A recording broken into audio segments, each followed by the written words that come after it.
നമസ്കാരം, PSC today YouTube ചാനലിലേക്ക് ഏവർക്കും സ്വാഗതം. ഇന്ന് നമ്മൾ നോക്കാൻ പോകുന്നത് നമ്മുടെ LGS മാരത്തോണിന്റെ ഡേ 4 ആണ്. LGS മാരത്തോൺ എന്താണ് എന്ന് അറിയാത്ത സുഹൃത്തുക്കൾക്ക് വേണ്ടിയിട്ട് കേരള PSC LDC LGS പരീക്ഷകൾക്ക് 25 തവണയിൽ കൂടുതൽ ആവർത്തിച്ച ചോദ്യങ്ങൾ മാത്രം ചേർത്തുകൊണ്ട് അവ എങ്ങനെ പഠിക്കാമെന്നുള്ള കുറുക്കുവഴികളും പറഞ്ഞു തരുന്ന ഒരു പ്രത്യേക ക്ലാസ് ആണ് നമ്മളിവിടെ സെറ്റ് ചെയ്തിരിക്കുന്നത്. സുഹൃത്തുക്കൾ എല്ലാവരും ശ്രദ്ധിച്ചിരിക്കുക. നമുക്ക് സമയം കളയേണ്ട, ആദ്യത്തെ ചോദ്യത്തിലേക്ക് കടക്കാം. കേരളവുമായി ഏറ്റവും കൂടുതൽ അതിർത്തി പങ്കിടുന്ന സംസ്ഥാനം ഏതാണ്? ചോദ്യം ഒന്നുകൂടി പറയാൻ സുഹൃത്തുക്കളെ, കേരളവുമായി ഏറ്റവും കൂടുതൽ അതിർത്തി പങ്കിടുന്ന സംസ്ഥാനം ഏതാണ്? ഉത്തരം തമിഴ്നാടാണ്. കേരളവുമായി അതിർത്തി പങ്കിടുന്ന സംസ്ഥാനങ്ങൾ നമുക്ക് എല്ലാവർക്കും അറിയാം. രണ്ട് സംസ്ഥാനങ്ങൾ മാത്രമേ കേരളവുമായി അതിർത്തി പങ്കിടുന്നുള്ളൂ. അത് കർണാടകവും തമിഴ്നാടുമാണ്. കേരളവുമായി അതിർത്തി പങ്കിടുന്ന സംസ്ഥാനങ്ങൾ എന്ന് ചോദിച്ചാൽ കർണാടകവും തമിഴ്നാടുമാണ്. കേരളത്തിന്റെ തെക്കുകിഴക്ക് ഭാഗത്തായി സ്ഥിതി ചെയ്യുന്ന സംസ്ഥാനം തമിഴ്നാട് സംസ്ഥാനം, അല്ലെങ്കിൽ കേരളത്തിന്റെ തെക്കുവശത്തായി കാണപ്പെടുന്ന സംസ്ഥാനം എന്ന് ചോദിച്ചാലും ഉത്തരം തമിഴ്നാട് സംസ്ഥാനം തന്നെയാണ്. യാതൊരു വ്യത്യാസവുമില്ല. അപ്പോ കേരളത്തിന്റെ തെക്കു കിഴക്കു ഭാഗത്തായി സ്ഥിതി ചെയ്യുന്ന സംസ്ഥാനം ചോദിച്ചാൽ അത് തമിഴ്നാട് സംസ്ഥാനമാണ്. കേരളത്തിന്റെ തെക്കു ഭാഗത്തായി സ്ഥിതി ചെയ്യുന്ന സംസ്ഥാനം ചോദിച്ചാലും അത് തമിഴ്നാട് സംസ്ഥാനമാണ്. കേരളത്തിന്റെ വടക്കു കിഴക്കായി കാണപ്പെടുന്ന സംസ്ഥാനം എന്ന് ചോദിച്ചാൽ അത് കർണാടകം സംസ്ഥാനം. കേരളത്തിന്റെ വടക്കു കിഴക്കായി സ്ഥിതി ചെയ്യുന്ന സംസ്ഥാനം എന്ന് ചോദിച്ചാൽ കർണാടകം സംസ്ഥാനം. ഇനി PSC യുടെ സ്ഥിരം ചോദ്യമാണ്, കേരളത്തിന്റെ വടക്കേ അറ്റത്തായി സ്ഥിതി ചെയ്യുന്ന സംസ്ഥാനം എന്ന് ചോദിച്ചാൽ അതും കർണാടകം തന്നെയാണ്. അപ്പോൾ ഇത് മറക്കില്ലല്ലോ സുഹൃത്തുക്കളെ.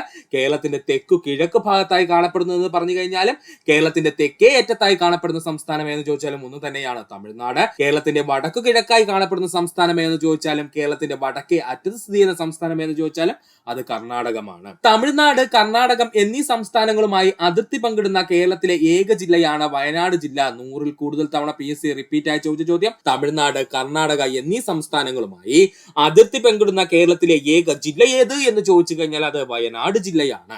ഈ വയനാട് ജില്ലയുമായി ബന്ധപ്പെട്ട രണ്ട് പ്രധാനപ്പെട്ട കറണ്ട് അഫയേഴ്സ് നമ്മൾ പഠിക്കാനുണ്ട്. അത് പഠിക്കാതെ പോര സുഹൃത്തുക്കൾ, അത്രയും ഇമ്പോർട്ടൻസ് ഉള്ളത് കൊണ്ടാണ്. എല്ലാ ആദിവാസികൾക്കും അടിസ്ഥാന രേഖ നൽകിയ രാജ്യത്തെ ആദ്യത്തെ ജില്ല വയനാട് ജില്ല. എല്ലാ ആദിവാസികൾക്കും അടിസ്ഥാന രേഖ എന്ന് പറയുമ്പോൾ അവർക്ക് വേണ്ടിയിട്ടുള്ള ഐഡന്റിറ്റി കാർഡുകൾ, ആധാർ കാർഡുകൾ, അതുപോലെ തന്നെ ബാങ്ക് പാസ്ബുക്കുകൾ എന്നിവയൊക്കെ എന്ത് ചെയ്തു? ഓൺലൈനായിട്ട് എടുത്തു കൊടുത്തു. എവിടെയാണ്? ഈ പറയുന്ന വയനാട് ജില്ലയില്. അതുകൊണ്ടാണ് എല്ലാ ആദിവാസികൾക്കും അടിസ്ഥാന രേഖ നൽകിയ രാജ്യത്തെ ആദ്യത്തെ ജില്ലയായി ആര് മാറിയത്? വയനാട് മാറിയതെന്ന് ഓർത്തു വെച്ചിരിക്കുക. സ്വച്ഛ് ഭാരത് മിഷന്റെ കീഴിൽ ഇന്ത്യയിലെ ആദ്യത്തെ ODF+ ജില്ലയായി പ്രഖ്യാപിച്ചത് വയനാട് ജില്ല. ഇമ്പോർട്ടന്റ് ആണ്, പഠിച്ചോളണേ. സ്വച്ഛ് ഭാരത് മിഷന്റെ കീഴിൽ ഇന്ത്യയിലെ ആദ്യത്തെ ODF+ ജില്ലയായി പ്രഖ്യാപിച്ചത് വയനാട് ജില്ല. ODF എന്നൊന്നും പറഞ്ഞ് കേട്ട് സുഹൃത്തുക്കളെ പേടിക്കൊന്നും വേണ്ട. പൊതുസ്ഥലങ്ങളില് മലമൂത്ര വിസർജനം കുറവുള്ള ഇന്ത്യയിലെ ആദ്യത്തെ ജില്ല എന്ന് ചോദിച്ചാൽ അത് വയനാട് ജില്ല. അതിനുവേണ്ടി കൊടുക്കുന്ന ഒരു പ്രത്യേക പദവിയാണ് കേട്ടോ സ്വച്ഛ് ഭാരത് മിഷന്റെ കീഴിലെ ഈ മലമൂത്ര വിസർജനം കുറവുള്ള ജില്ലകൾക്ക് വേണ്ടിയിട്ട് നൽകുന്ന ഒരു അവാർഡ്, അല്ലെങ്കിൽ അത് വേണ്ടി നൽകുന്നതാണ് ODF എന്ന് പറയുന്നത്. ഓർത്തു വെച്ചിരിക്കുക. അത് ലഭിച്ചത് ആർക്കാണ്? നമ്മുടെ വയനാട് ജില്ലയ്ക്കാണ്. അടുത്തതായി നമുക്ക് പഠിക്കാനുള്ളതാണ്, കർണാടകം തമിഴ്നാട് സംസ്ഥാനങ്ങളുമായി അതിർത്തി പങ്കിടുന്ന താലൂക്കാണ് സുൽത്താൻ ബത്തേരി. കർണാടകം തമിഴ്നാട് സംസ്ഥാനങ്ങളുമായി അതിർത്തി പങ്കിടുന്ന താലൂക്ക് സുൽത്താൻ ബത്തേരി. മറക്കരുത്, 100-ൽ കൂടുതൽ തവണ PSC റിപ്പീറ്റ് ആയി ചോദിച്ച ചോദ്യം. കർണാടകം തമിഴ്നാട് സംസ്ഥാനങ്ങളുമായി അതിർത്തി പങ്കിടുന്ന ഗ്രാമപഞ്ചായത്ത് നൂൽപ്പുഴ. കർണാടകം തമിഴ്നാട് സംസ്ഥാനങ്ങളുമായി അതിർത്തി പങ്കിടുന്ന ഗ്രാമപഞ്ചായത്താണ് ചോദിക്കുന്നെങ്കിൽ അത് നൂൽപ്പുഴയാണ്. നൂൽപ്പുഴയുമായി ബന്ധപ്പെട്ട് രണ്ട് പ്രധാനപ്പെട്ട കറണ്ട് അഫയേഴ്സ് നമ്മൾ പഠിക്കാനുണ്ട്. പഠിക്കുക സുഹൃത്തുക്കള്. 100% കോവിഡ് വാക്സിനേഷൻ യജ്ഞം പൂർത്തീകരിച്ച കേരളത്തിലെ ആദ്യത്തെ ആദിവാസി ഗ്രാമപഞ്ചായത്ത് നൂൽപ്പുഴ. ആദിവാസി ഗ്രാമപഞ്ചായത്ത് അണ്ടർലൈൻ ചെയ്ത് പഠിച്ചോളണേ. 100% കോവിഡ് വാക്സിനേഷൻ യജ്ഞം പൂർത്തീകരിച്ച കേരളത്തിലെ ആദ്യത്തെ ആദിവാസി ഗ്രാമപഞ്ചായത്ത് എന്ന് ചോദിച്ചു കഴിഞ്ഞാൽ അത് നൂൽപ്പുഴയാണ്. കേരള വനം വകുപ്പിന്റെ നേതൃത്വത്തിൽ വനവൽക്കരണ പദ്ധതിയായ വാണീകരൻ ആരംഭിച്ച കേരളത്തിലെ ഗ്രാമപഞ്ചായത്ത് നൂൽപ്പുഴയാണ്. വാണീകരൻ അണ്ടർലൈൻ ചെയ്തങ്ങ് പഠിക്കുക. കേരള വനം വകുപ്പിന്റെ കീഴില് വനവൽക്കരണ പദ്ധതിയായിട്ടുള്ള വാണീകരൻ ആരംഭിച്ച കേരളത്തിലെ ഗ്രാമപഞ്ചായത്ത് ഏത് എന്ന് ചോദിച്ചു കഴിഞ്ഞാൽ അത് നൂൽപ്പുഴയാണ്. മറക്കരുത്. അപ്പോ നൂൽപ്പുഴയുമായി ബന്ധപ്പെട്ട 3 പ്രധാനപ്പെട്ട പോയിന്റ് നമ്മളിവിടെ പറഞ്ഞു കഴിഞ്ഞു. കർണാടകം തമിഴ്നാട് സംസ്ഥാനങ്ങളുമായി അതിർത്തി പങ്കിടുന്ന ഗ്രാമപഞ്ചായത്ത് നൂൽപ്പുഴ, നൂൽപ്പുഴ. 100% കോവിഡ് വാക്സിനേഷൻ യജ്ഞം പൂർത്തീകരിച്ച കേരളത്തിലെ ആദ്യത്തെ ആദിവാസി ഗ്രാമപഞ്ചായത്ത് നൂൽപ്പുഴ. കേരള വനം വകുപ്പിന്റെ നേതൃത്വത്തിൽ വനവൽക്കരണ പദ്ധതിയായ വനീകരൺ ആ പദ്ധതി ആരംഭിച്ച കേരളത്തിലെ ഗ്രാമപഞ്ചായത്ത് എന്ന് ചോദിച്ചാൽ അത് നൂൽപ്പുഴയാണ്. നമുക്ക് അടുത്ത ഭാഗത്തിലേക്ക് പോകാം. വരയാടുകൾക്ക് പ്രശസ്തമായ കേരളത്തിലെ ദേശീയ ഉദ്യാനം എന്ന് ചോദിച്ചാൽ അത് ഇരവികുളം ദേശീയ ഉദ്യാനം. എന്താണ് വരയാടുകൾക്ക് പ്രശസ്തമായിട്ടുള്ള കേരളത്തിലെ ദേശീയ ഉദ്യാനം ഏതാ സുഹൃത്തുക്കളെ? ഇരവികുളം ദേശീയ ഉദ്യാനം. 100-ൽ കൂടുതൽ തവണ PSC റിപ്പീറ്റ് ആയി ചോദിച്ച ചോദ്യം. കേരളത്തിലെ ദേശീയ ഉദ്യാനങ്ങളുടെ എണ്ണം 5ആണ്. PSCയുടെ ഉത്തരപ്രകാരം 5ആണ്.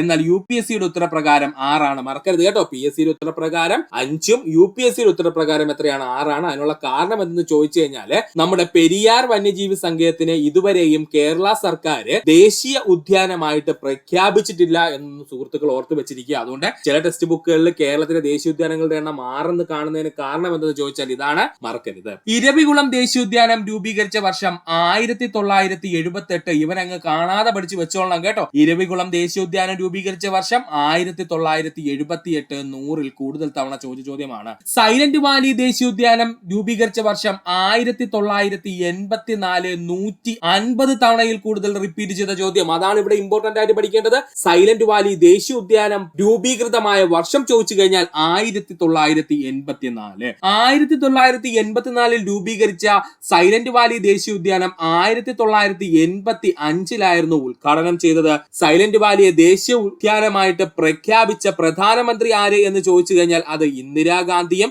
എന്നാൽ സൈലന്റ് വാലി ദേശീയോദ്യാനം ഉദ്ഘാടനം ചെയ്ത പ്രധാനമന്ത്രി ആരെന്ന് ചോദിച്ചാൽ അത് രാജീവ് ഗാന്ധിയുമാണ് കേട്ടോ. നല്ല ഇമ്പോർട്ടന്റ് ആയിട്ടുള്ള പോയിന്റ് ആണ് പറഞ്ഞത്. ഓർക്കുക സുഹൃത്തുക്കളെ, സൈലന്റ് വാലി ദേശീയ ഉദ്യാനം രൂപീകരിച്ച വർഷം ചോദിച്ചു കഴിഞ്ഞാൽ അത് 1984-ൽ ഇന്ദിരാഗാന്ധിയും പ്രധാനമന്ത്രിയായിരുന്ന കാലഘട്ടത്തിലായിരുന്നു. എന്നാൽ ഈ സൈലന്റ് വാലി ദേശീയ ഉദ്യാനം ഉദ്ഘാടനം ചെയ്ത വർഷം 1985-ലായിരുന്നു. ആരാണ് ഉദ്ഘാടനം ചെയ്തതെന്ന് ചോദിച്ചാൽ രാജീവ് ഗാന്ധിയായിരുന്നു ആ കാലത്ത് നമ്മുടെ ഇന്ത്യയുടെ പ്രധാനമന്ത്രി. ഓർക്കുക.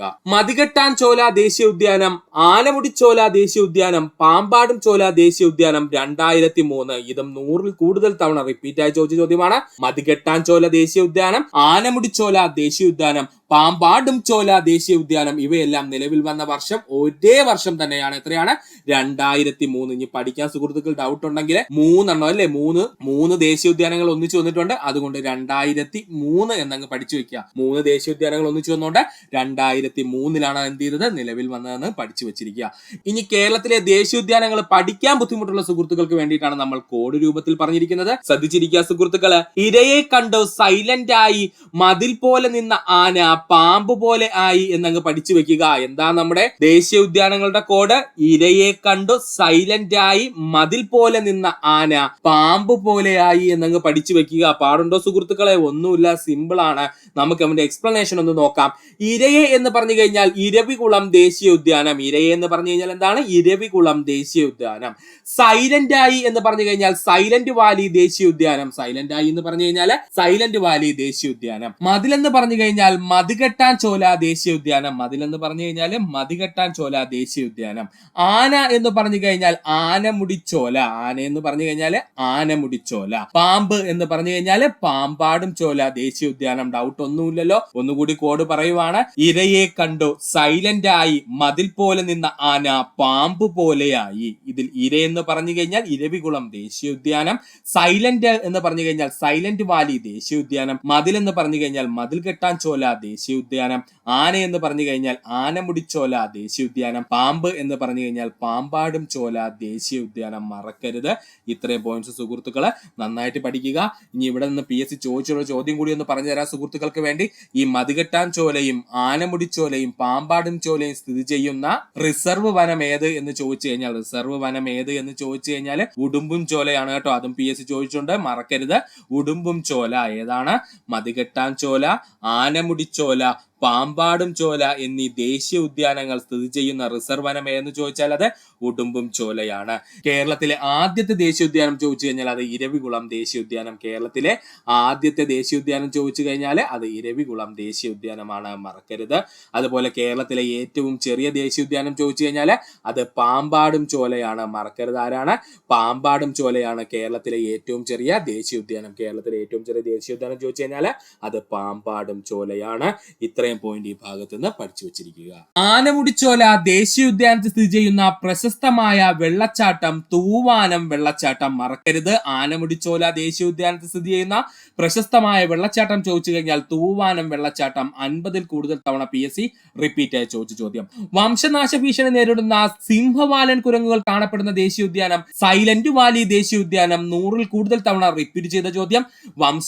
വംശനാശ ഭീഷണി നേരിടുന്ന സിംഹവാലൻ കുരങ്ങുകൾ കാണപ്പെടുന്ന കേരളത്തിലെ ദേശീയോദ്യാനം ചോദിച്ചു കഴിഞ്ഞാൽ അത് സൈലന്റ് വാലി ദേശീയോദ്യാനം. സിംഹവാലൻ കുരങ്ങുകൾ കൂടുതലായി സൈലന്റ് വാലിയിൽ കാണപ്പെടുന്നതിന് കാരണം വെടിപ്ലാവിന്റെ സാന്നിധ്യം. പഠിച്ചു വെച്ചോളെ. സിംഹവാലൻ കുരങ്ങുകൾ കൂടുതലായി സൈലന്റ് വാലിയിൽ കാണപ്പെടുന്നതിന് കാരണം ചോദിച്ചാൽ വെടിപ്ലാവിന്റെ സാന്നിധ്യമാണ്. സിംഹവാലൻ കുരങ്ങുകൾക്ക് പ്രശസ്തമായിട്ടുള്ള കർണാടകത്തിലെ വന്യജീവി സങ്കേതം പഠിച്ചോളണം. സോമേശ്വര വന്യജീവി സങ്കേതം പഠിക്കുക. സിംഹവാലൻ കുരങ്ങുകൾക്ക് പ്രശസ്തമായിട്ടുള്ള കർണാടകത്തിലെ വന്യജീവി സങ്കേതം ഏതെന്ന് ചോദിച്ചാൽ സോമേശ്വര വന്യജീവി സങ്കേതം.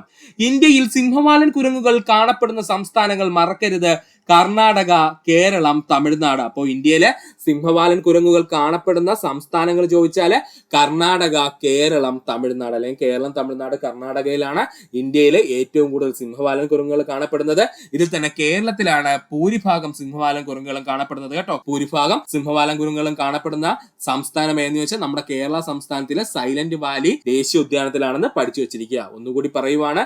ആനമുടിച്ചോല ദേശീയോദ്യാനത്തിൽ സ്ഥിതി ചെയ്യുന്ന പ്രശസ്തമായിട്ടുള്ള വെള്ളച്ചാട്ടം ചോദിച്ചു കഴിഞ്ഞാൽ അത് തൂവാനം. വംശനാശ ഭീഷണി നേരിടുന്ന സിംഹവാലൻ കുരങ്ങുകൾ കാണപ്പെടുന്ന ദേശീയോദ്യാനം ചോദിച്ചു കഴിഞ്ഞാൽ അത് സൈലന്റ് വാലിയാണ്. സിംഹവാലൻ കുരങ്ങുകൾ സൈലന്റ് വാലിയിൽ കൂടുതലായി കാണപ്പെടുന്നതിന് കാരണം ചോദിച്ചാൽ വെടിപ്ലാവിന്റെ സാന്നിധ്യമാണ്. സിംഹവാലൻ കുരങ്ങുകൾക്ക് പ്രശസ്തമായിട്ടുള്ള കർണാടകത്തിലെ വന്യജീവി സങ്കേതം ചോദിച്ചു കഴിഞ്ഞാൽ സോമേശ്വര വന്യജീവി സങ്കേതം. ഇന്ത്യയിൽ സിംഹവാലൻ കുരങ്ങുകൾ കാണപ്പെടുന്ന സംസ്ഥാനം ചോദിച്ചു കഴിഞ്ഞാൽ അത് കർണാടക, കേരളം, തമിഴ്നാട് എന്നിവിടങ്ങളിലാണ്. ഇത്രയും ഭാഗം സുഹൃത്തുക്കളൊന്ന് ഓർത്തു വെച്ചിരിക്കുക. അന്യായമായി തടങ്കലിൽ വെച്ചിരിക്കുന്ന ഒരാളെ കോടതിയുടെ മുൻപിൽ ഹാജരാക്കണമെന്ന് ആവശ്യപ്പെട്ടുകൊണ്ട് പുറപ്പെടുവിക്കുന്ന റിട്ടാണ് ഹേബിയസ് കോർപ്പസ്. എന്താ സുഹൃത്തുക്കളെ നമ്മൾ പറഞ്ഞത്?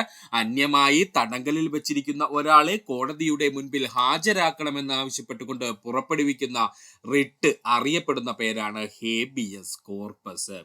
റിട്ട് പുറപ്പെടുവിക്കാനുള്ള അവകാശം ഹൈക്കോടതിയിലും സുപ്രീം കോടതിക്കും മാത്രമാണ്. റിട്ട് പുറപ്പെടുവിക്കാനുള്ള അവകാശം ഏതൊക്കെ കോടതികൾക്കാണ്? ഹൈക്കോടതിക്കും സുപ്രീം കോടതിക്കും മാത്രമാണ്. ഹൈക്കോടതി റിട്ട് പുറപ്പെടുവിക്കുന്ന ആർട്ടിക്കിൾ മറക്കാതെ പഠിക്കുക. ആർട്ടിക്കിൾ 226 ഹൈക്കോടതി റിട്ട് പുറപ്പെടുവിക്കുന്ന അനുച്ഛേദം അല്ലെങ്കിൽ ആർട്ടിക്കിൾ എത്രയാണ്? ആർട്ടിക്കിൾ 226.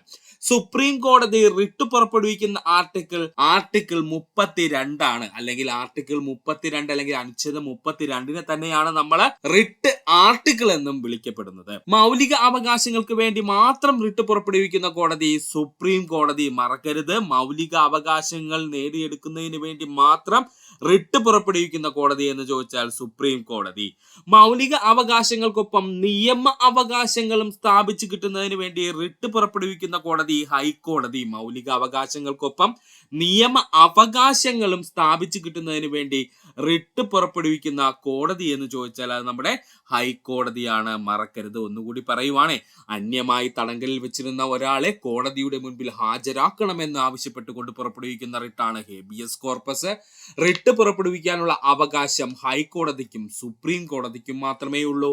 ഹൈക്കോടതി റിട്ട് പുറപ്പെടുവിക്കുന്ന ആർട്ടിക്കിൾ അല്ലെങ്കിൽ അനുച്ഛേദം 226. സുപ്രീം കോടതി റിട്ട് പുറപ്പെടുവിക്കുന്ന ആർട്ടിക്കിൾ 32. മൗലിക അവകാശങ്ങൾക്ക് വേണ്ടി മാത്രം റിട്ട് പുറപ്പെടുവിക്കുന്ന കോടതി സുപ്രീം കോടതി. മൗലിക അവകാശങ്ങൾക്കൊപ്പം നിയമ അവകാശങ്ങളും സ്ഥാപിച്ചു കിട്ടുന്നതിന് വേണ്ടി റിട്ട് പുറപ്പെടുവിക്കുന്ന കോടതി ഹൈക്കോടതി. റിട്ടുകളുടെ എണ്ണം എത്രയാണ്? 5 റിട്ടുകളാണ് നമുക്ക് പഠിക്കുവാനുള്ളത് അല്ലെങ്കിൽ നമ്മുടെ നിയമസംഹിതയിൽ പറഞ്ഞിരിക്കുന്നത്. ഒന്നാമത്തത് ഹേബിയസ് കോർപ്പസ്. ഒന്നാമത്തെ എന്താണ്? Habeas corpus. രണ്ടാമത്തത് മാൻഡമസ്. രണ്ടാമത്തെ എന്താണ്? മാൻഡമസ്. മൂന്നാമത്തതാണ് പ്രൊഹിബിഷൻ. മൂന്നാമത്തെ റിട്ട് എന്താണ്? പ്രൊഹിബിഷൻ. നാലാമത്തെ റിട്ടാണ് സെർഷ്യോററി. നാലാമത്തെ റിട്ട് എന്താണ്? സെർഷ്യോററി.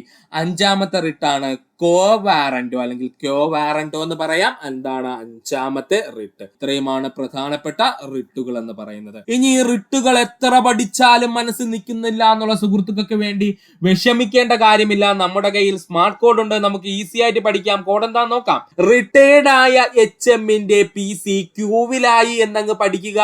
ഈസി അല്ലേ സുഹൃത്തുക്കളെ? ഒരു 5 തവണ ഈ കോഡ് അങ്ങ് പഠിച്ചു വെച്ചാൽ നിങ്ങളുടെ മനസ്സിലിരുന്നോളും. റിട്ടയർഡ് ആയ HMന്റെ PC ക്യൂവിലായി എന്നങ്ങ് പഠിച്ചു വെക്കുക. ഇതിൽ റിട്ടയർഡ് എന്ന് പറഞ്ഞു കഴിഞ്ഞാൽ റിട്ടിനെ സൂചിപ്പിക്കുന്നു. റിട്ടയർഡ് എന്തിനെ സൂചിപ്പിക്കുന്നു? റിട്ടിനെ സൂചിപ്പിക്കുന്നു. H എന്ന് പറഞ്ഞു കഴിഞ്ഞാൽ ഹേബിയസ് കോർപ്പസ്. H എന്ന് പറഞ്ഞു കഴിഞ്ഞാൽ എന്താണ്? Habeas corpus. M എന്ന് പറഞ്ഞു കഴിഞ്ഞാൽ മാൻഡമസ്. M എന്ന് പറഞ്ഞു കഴിഞ്ഞാൽ എന്താണ്? മാൻഡമസ്. P എന്ന് പറഞ്ഞു കഴിഞ്ഞാൽ പ്രൊഹിബിഷൻ. P എന്താണ്? പ്രൊഹിബിഷൻ. C എന്ന് പറഞ്ഞു കഴിഞ്ഞാൽ സെർഷ്യോററി. C എന്ന് പറഞ്ഞാൽ എന്താണ്? സെർഷ്യോററി. Q എന്ന് പറഞ്ഞു കഴിഞ്ഞാൽ കോവാറന്റോ. Q എന്ന് പറഞ്ഞു കഴിഞ്ഞാൽ എന്താണ്? കോവാറന്റോ. ഒന്നുകൂടി പറയുവാണ്, ശ്രദ്ധിച്ചിരിക്കുക സുഹൃത്തുക്കൾ. കോഡ് ഒരു 5-6 തവണ നിങ്ങൾ എഴുതി തന്നെ പഠിക്കണേ സുഹൃത്തുക്കളെ, ഇല്ലെങ്കിൽ മറന്നു പോകും. 5-6 തവണ എഴുതി പഠിച്ചു കഴിഞ്ഞാൽ പിന്നെ നിങ്ങളുടെ മനസ്സിൽ നിന്ന് പോവില്ല. റിട്ടയർഡ് ആയ HMന്റെ PC ക്യൂവിലായി എന്നങ്ങ് പഠിച്ചു വെക്കുക. റിട്ടയർഡ് എന്ന് പറഞ്ഞു കഴിഞ്ഞാൽ റിട്ട്, H എന്ന് പറഞ്ഞു കഴിഞ്ഞാൽ ഹേബിയസ് കോർപ്പസ്, M എന്ന് പറഞ്ഞു കഴിഞ്ഞാൽ മാൻഡമസ്, P എന്ന് പറഞ്ഞു കഴിഞ്ഞാൽ പ്രൊഹിബിഷൻ, C എന്ന് പറഞ്ഞു കഴിഞ്ഞാൽ സെർഷ്യോററി, Q എന്ന് പറഞ്ഞു കഴിഞ്ഞാൽ ക്യോവാറന്റോ. മറക്കരുത് സുഹൃത്തുക്കളെ ഇത്രയും പോയിന്റ്. ഇനി PSC അതിനുശേഷം ഈ ഭാഗത്ത് നിന്ന് ഏറ്റവും കൂടുതൽ തവണ ചോദിച്ച ചോദ്യമാണ്, നിങ്ങൾക്ക് ശരീരം ഏറ്റെടുക്കാം ഏതു റിട്ടുമായി ബന്ധപ്പെട്ടിരിക്കുന്നു? ഉത്തരം എന്താ സുഹൃത്തുക്കളെ? ഹേബിയസ് കോർപ്പസ് ആണ്. അപ്പോ ഓരോ റിട്ടിന്റെയും പ്രത്യേകത എന്തെന്നുള്ളത് നമ്മൾ പഠിക്കേണ്ടിയിരിക്കുന്നു. അത് നമ്മൾ പഠിച്ചിട്ട് വേണം പോകാൻ, ഇമ്പോർട്ടന്റ് ആണ്. അപ്പോൾ ഹേബിയസ് കോർപ്പസ് എന്ന വാക്കിന്റെ അർത്ഥം എന്താണ്? നിങ്ങൾക്ക് ശരീരം ഏറ്റെടുക്കാം. നിങ്ങൾക്ക് ശരീരം ഏറ്റെടുക്കാം. ഇത് പഠിക്കാൻ ബുദ്ധിമുട്ടുള്ള സുഹൃത്തുക്കൾ ഒരു സിമ്പിൾ ഐഡിയ പറഞ്ഞു തരാം കേട്ടോ സുഹൃത്തുക്കളെ. ഈ ഹേബിയസ് കോർപ്പസ് എന്നല്ലേ നമ്മൾ പറയുന്നത്, അതിനകത്തൊരു ബി ഉണ്ടല്ലോ. ആ ബി എന്ന് പറയുന്നത് എന്താണ്? ബോഡി ആണെന്ന് അങ്ങ് ആലോചിക്കുക. ബോഡി എന്ന് പറഞ്ഞാൽ എന്താണ്? ശരീരമാണ്. അപ്പൊ കിട്ടിയല്ലോ, നമ്മുടെ ചോദ്യത്തിൽ തന്നെ ഉത്തരം കിടപ്പുണ്ട്. ഹേബിയസ് കോർപ്പസ് എന്ന് പറയുന്നതിലെ ബി എന്ന് പറയുന്നത് നമ്മൾ ബോഡി ആണെന്ന് മനസ്സിലങ്ങ് ആലോചിച്ച് വെച്ചേക്കുക. ബോഡി എന്ന് പറഞ്ഞു കഴിഞ്ഞാൽ ശരീരം, മലയാളത്തിൽ എന്താണ്? ശരീരം. അപ്പോ നിങ്ങൾക്ക് ശരീരം ഏറ്റെടുക്കാം എന്ന് പറയുന്ന റിട്ട് എന്ന് ചോദിച്ചാൽ അത് ഹേബിയസ് കോർപ്പസ് ആണ്, മറക്കരുത്. മാൻഡമസ് എന്ന് പറഞ്ഞു കഴിഞ്ഞാൽ നാം കൽപ്പിക്കുന്നു എന്നാണ് അർത്ഥം. മാൻ ആണ് കൽപ്പിക്കാൻ പവർ കൂടുതൽ എന്നങ്ങ് പഠിക്കുക. മാന് കൽപ്പിക്കാനുള്ള പവർ കൂടുതലാണ് എന്നങ്ങ് പഠിച്ചു വെക്കുക. മാൻഡമസ് എന്ന് പറഞ്ഞു കഴിഞ്ഞാൽ നാം കൽപ്പിക്കുന്നു. ഇത് നമ്മൾ കോഡിന് വേണ്ടി മാത്രം പറയുന്നതാണ് സുഹൃത്തുക്കൾ, ഓർത്ത് വെച്ചിരിക്കുക. മാൻഡമസ് എന്ന് പറഞ്ഞു കഴിഞ്ഞാൽ മാൻ ആണ് കൽപ്പിക്കാൻ പവർ കൂടുതൽ എന്നങ്ങ് ഓർത്ത് വെച്ചിരിക്കുക. മാൻഡമസ് എന്ന് വെച്ചാൽ നാം കൽപ്പിക്കുന്നു. പ്രൊഹിബിഷൻ എന്ന് വെച്ച് കഴിഞ്ഞാൽ വിലക്കുക. ഇത് നമുക്ക് എല്ലാവർക്കും അറിയാവുന്ന പോയിന്റ് ആണ്.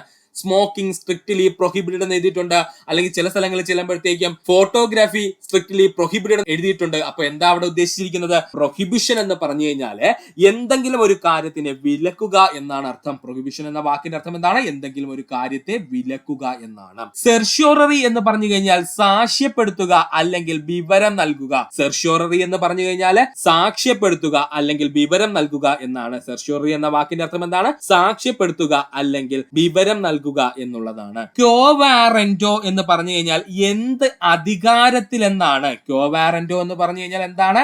എന്ത് അധികാരത്തിൽ എന്നാണ് അർത്ഥം. ഇത് പഠിക്കാൻ സുഹൃത്തുക്കൾക്ക് ഒരു ഈസി ഐഡിയ പറഞ്ഞു തരാം. ഈ ക്യോ എന്ന് പറയുന്നതിനെ നമ്മൾ ക്യാ എന്നാക്കി കഴിഞ്ഞാൽ അത് ഹിന്ദി വാക്കായില്ലേ സുഹൃത്തുക്കളെ? ക്യോ എന്നുള്ളതിനെ ഞാൻ എന്താക്കി? ക്യാ എന്നാക്കി. ക്യാ എന്ന് പറഞ്ഞു കഴിഞ്ഞാൽ അർത്ഥം എന്താണ്? എന്തെന്നാണ് ചോദിക്കുന്നത് അല്ലെ? ക്യാ എന്ന് പറഞ്ഞു കഴിഞ്ഞാൽ എന്താണ് എന്നല്ലേ ഹിന്ദിയിൽ അർത്ഥം വരുന്നത്? ക്യാ എന്ന് പറഞ്ഞു കഴിഞ്ഞാൽ എന്ത് എന്നാണ് ഹിന്ദിയിൽ അർത്ഥം വരുന്നത്. അപ്പോ ക്യാവാറന്റോ എന്ന് പറഞ്ഞാൽ എന്താണ്? എന്ത് അധികാരത്തിൽ എന്നർത്ഥം വരുന്നു. ക്യാവാറന്റോ എന്നങ്ങ് പഠിച്ചു വെക്കുക. അപ്പോ തന്നെ ക്യാ എന്ന് പറഞ്ഞു കഴിഞ്ഞാൽ എന്ത് എന്ന് നമ്മുടെ മനസ്സിൽ വരണം. എന്ത് അധികാരത്തിൽ എന്ന്. അപ്പൊ വളരെ ഈസി ആയിട്ട് നമ്മൾ ഇത്രയും ഭാഗം പഠിച്ചല്ലോ. എല്ലാ LGS ലെവൽ എക്സാമിനും ചോദിക്കുന്ന ചോദ്യമാണ്. ഇവയെല്ലാം 100-ൽ കൂടുതൽ തവണ റിപ്പീറ്റ് ആയി ചോദിച്ച ചോദ്യവുമാണ്. അതുകൊണ്ട് ഈസി ആണെന്ന് കരുതുന്ന സുഹൃത്തുക്കൾ നന്നായിട്ട് പഠിക്കുക. ഹേബിയസ് കോർപ്പസ് എന്ന് പറഞ്ഞു കഴിഞ്ഞാൽ നിങ്ങൾക്ക് ശരീരം ഏറ്റെടുക്കാം. മാൻഡമസ് എന്ന് പറഞ്ഞു കഴിഞ്ഞാൽ നാം കൽപ്പിക്കുന്നു. പ്രൊഹിബിഷൻ എന്ന് പറഞ്ഞു കഴിഞ്ഞാൽ വിലക്കുക എന്നാണ് അർത്ഥം. സെർഷ്യോററി എന്ന് പറഞ്ഞു കഴിഞ്ഞാൽ സാക്ഷ്യപ്പെടുത്തുക അല്ലെങ്കിൽ വിവരം നൽകുക എന്നാണ്. ക്യോവാറന്റോനെ നമ്മൾ ക്യാവാറന്റോ എന്ന് പറയുന്നു. അത് എന്ത് അധികാരത്തിൽ എന്നാണ് ഉദ്ദേശിക്കുന്നത്. ഇത്രയും ഭാഗം നന്നായിട്ട് ശ്രദ്ധിക്കുക. ഇന്ത്യയിൽ ത്രിതല പഞ്ചായത്ത് സംവിധാനം നിലവിൽ വന്ന വർഷം 1959 ആണ്. ഇന്ത്യയിലെ ത്രിതല പഞ്ചായത്ത് സംവിധാനം നിലവിൽ വന്ന വർഷം ചോദിച്ചു കഴിഞ്ഞാൽ 1959 ഇന്ത്യയിലെ ത്രിതല പഞ്ചായത്ത് സംവിധാനം നിലവിൽ വന്നത്. നാഷണൽ സ്കൂൾ ഓഫ് ഡ്രാമ സ്ഥാപിതമായ വർഷം 1959. നാഷണൽ സ്കൂൾ ഓഫ് ഡ്രാമ സ്ഥാപിതമായ വർഷം 1959. കേരളത്തിൽ വിമോചന സമരം നടന്ന വർഷം 1959. 100-ൽ കൂടുതൽ തവണ റിപ്പീറ്റ് ആയി ചോദിച്ച ചോദ്യം. കേരളത്തിൽ വിമോചന സമരം നടന്ന വർഷം 1959. യുണൈറ്റഡ് ന്യൂസ് ഓഫ് ഇന്ത്യ സ്ഥാപിതമായ വർഷം 1959. യുണൈറ്റഡ് ന്യൂസ് ഓഫ് ഇന്ത്യ സ്ഥാപിതമായ വർഷം 1959. കേരള വിദ്യാഭ്യാസ നിയമം പ്രാബല്യത്തിൽ വന്ന വർഷം 1959. EMS മന്ത്രിസഭ പിരിച്ചുവിട്ട വർഷം 1959. അപ്പൊ ഒന്നുകൂടി പറയാം, ഇന്ത്യയിൽ ത്രിതല പഞ്ചായത്ത് സംവിധാനം നിലവിൽ വന്ന വർഷം ചോദിച്ചു കഴിഞ്ഞാൽ 1959. 1959 ഇന്ത്യയിൽ നടന്ന മറ്റു പ്രത്യേകതകൾ എന്തൊക്കെയാണെന്ന് നോക്കാം. നാഷണൽ സ്കൂൾ ഓഫ് ഡ്രാമ സ്ഥാപിതമായി. കേരളത്തിൽ വിമോചന സമരം നടന്നു 1959. അത് എടുത്തു പറഞ്ഞതിന്റെ കാര്യം അവൻ 100-ൽ കൂടുതൽ തവണ ചോദിച്ചിട്ടുണ്ട്. യുണൈറ്റഡ് ന്യൂസ് ഓഫ് ഇന്ത്യ സ്ഥാപിതമായ വർഷം 1959. കേരള വിദ്യാഭ്യാസ നിയമം പ്രാബല്യത്തിൽ വന്ന വർഷം 1959.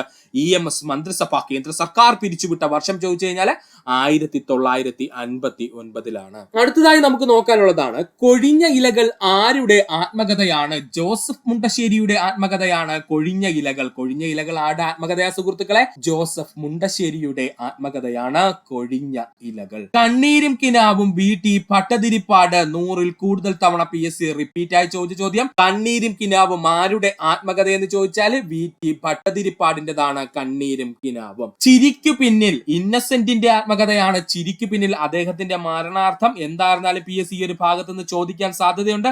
അതുകൊണ്ട് ഇമ്പോർട്ടൻസ് കൊടുത്തു പഠിക്കുക.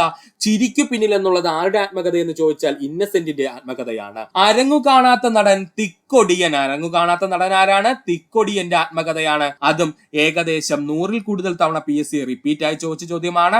തിക്കൊടിയന്റെ യഥാർത്ഥ നാമം ചോദിച്ചാൽ കുഞ്ഞനന്തൻ നായരാണ്. ചിലപ്പോൾ ഓപ്ഷനിൽ കുഞ്ഞനന്തൻ നായർ എന്നായിരിക്കും കൊടുത്തിരിക്കുന്നത്. അതുകൊണ്ട് കൺഫ്യൂഷൻ ഉണ്ടാവരുത്. അരങ്ങു കാണാത്ത നടൻ എന്നറിയപ്പെടുന്നത് തിക്കൊടിയൻ. അരങ്ങത്ത് തീ കത്തിച്ചു വെക്കുമെന്ന് ഓർത്തു വെക്കുക. അരങ്ങത്ത് തീ കാണുമെന്ന് ഓർക്കുക. എന്താ സുഹൃത്തുക്കളെ ഓർക്കാനുള്ളത്? അരങ്ങത്ത് തീ കാണുമെന്നങ്ങ് ഓർത്ത് വെച്ചിരിക്കുക. അപ്പൊ അരങ്ങു കാണാത്ത നടനാരാണ്? തിക്കൊടിയനാണ്. അദ്ദേഹത്തിന്റെ തൂലികാ നാമമാണ് തിക്കൊടിയൻ എന്നുള്ളത്. യഥാർത്ഥ നാമം ചോദിച്ചാൽ കുഞ്ഞനന്തൻ നായരാണ്. അദ്ദേഹത്തിന്റെ യഥാർത്ഥ നാമം എന്താ സുഹൃത്തുക്കളെ? കുഞ്ഞനന്തൻ നായർ എന്നാണ്. എന്റെ ജീവിത സ്മരണകൾ മന്നത്ത് പത്മനാഭൻ. എന്റെ ജീവിത സ്മരണകൾ എന്താണ്? മന്നത്ത് പത്മനാഭൻ. എന്റെ ജീവിത ആടെ ആത്മകഥയാണ്. മന്നത്ത് പത്മനാഭന്റെതാണ്. 100-ൽ കൂടുതൽ തവണ PSC ചോദിച്ച ചോദ്യം. എന്റെ ജീവിത കഥ AK ഗോപാലൻ. എന്റെ ജീവിത കഥ എന്താണ്? AK ഗോപാലൻ. ഇത് മിക്ക തവണയും സുഹൃത്തുക്കൾക്ക് കൺഫ്യൂഷൻ ഉണ്ടാവുന്ന പോയിന്റ് ആണ്. ഇത് 100-ൽ കൂടുതൽ തവണ ചോദിച്ചൊരു ക്വസ്റ്റ്യനുമാണ്.